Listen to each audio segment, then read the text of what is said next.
SIR আবহে এইআরও এবং বিএলওর মধ্যে তীব্র বাদানুবাদ। হলদিয়ার সুতাহাটার বিডিও অফিসের এই ঘটনা ভিডিও ভাইরাল হয়েছে। ভিডিও অফিসে 13 জন নতুন ভোটারের ফর্ম জমা করেন বিএলও সঞ্জয় মিত্তা। তারপরে একযোগে 10 জন বাতিল সংক্রান্ত ফোনে মেসেজ পায় এইআরওর থেকে। অভিযোগ, সুতাহাটা বিডিও অফিসে গিয়ে 10 জন ভোটারের নামের বাতিলের কারণ জানতে চাইলে মারমুখী হয়ে ওঠেন এইআরও সুজিত কুমার মিশ্র।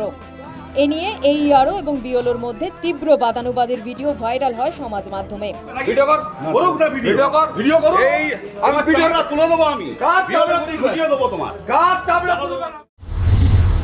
আমি বলেছি 15-20 দিন বাদে বা 25 দিন বাদে আমার কাছে আসলে আমি এই ট্র্যাক আইডি নিয়ে তোমাদের ভোটার কার্ড যেখানে আছে বা কি অবস্থায় আছে সেটা আমি বলে দিতে পারবো। তো ঠিক আছে, কিন্তু হঠাৎ করে দেখি মেসেজ যাওয়া শুরু হয়েছে, রিজেক্টেড মেসেজ।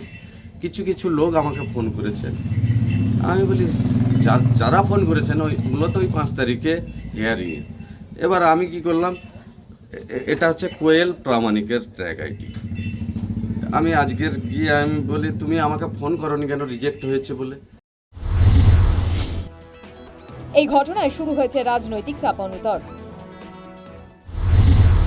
মেরে পিঠের চামড়া তুলে নেওয়ার এইরকম ভাষায় এক ভিডিও তার বিএলওকে এই ভাষায় আক্রমণ করে। 153 নম্বর বুথে ভোটার লিস্ট সংশোধনের এই চরম হুঁশিয়ারি এবং এটা নিয়েই চারিদিকে হুলুস্থুলুস পড়ে গেছে। এই হচ্ছে তৃণমূল সরকারের আমলে এই বিশৃঙ্খলা এইসব বিডিও অফিসে বাসা বেঁধেছে। এসআইআরের নাম করে মানুষের মধ্যে তৃণমূল বিজেপি একটা আতঙ্কের সৃষ্টি করেছে। পরবর্তীকালে এসআইআরে হেয়ারিংয়ের নাম করে মানুষকে বিভিন্নভাবে হেনস্থার শিকার হতে হয়েছে।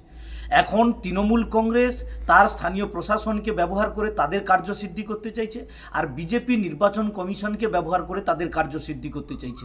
তারই প্রতিফলন বিএলওদের উপর পড়ছে, যার ফলে সুতাহাটা বিডিওর এত বড় ক্ষমতা, সে একজন বিএলওকে যেভাবে হুমকি দিচ্ছেন, যে অকথ্য ভাষায় কথা বলছেন, সেটা কখনোই গণতন্ত্রের পক্ষে স্বাস্থ্যকর লক্ষণ নয়। এসআইআর নিয়ে রাজ্য নির্বাচন কমিশন সংঘাত চরম আকার নিয়েছে। বিষয়টিতে হস্তক্ষেপ করতে কার্যত বাধ্য হয়েছে সুপ্রিম কোর্ট। তারই মধ্যে বিএলও ও এইআরওর মধ্যে বাদানুবাদের ভিডিও নতুন মাত্রা পেল। News time.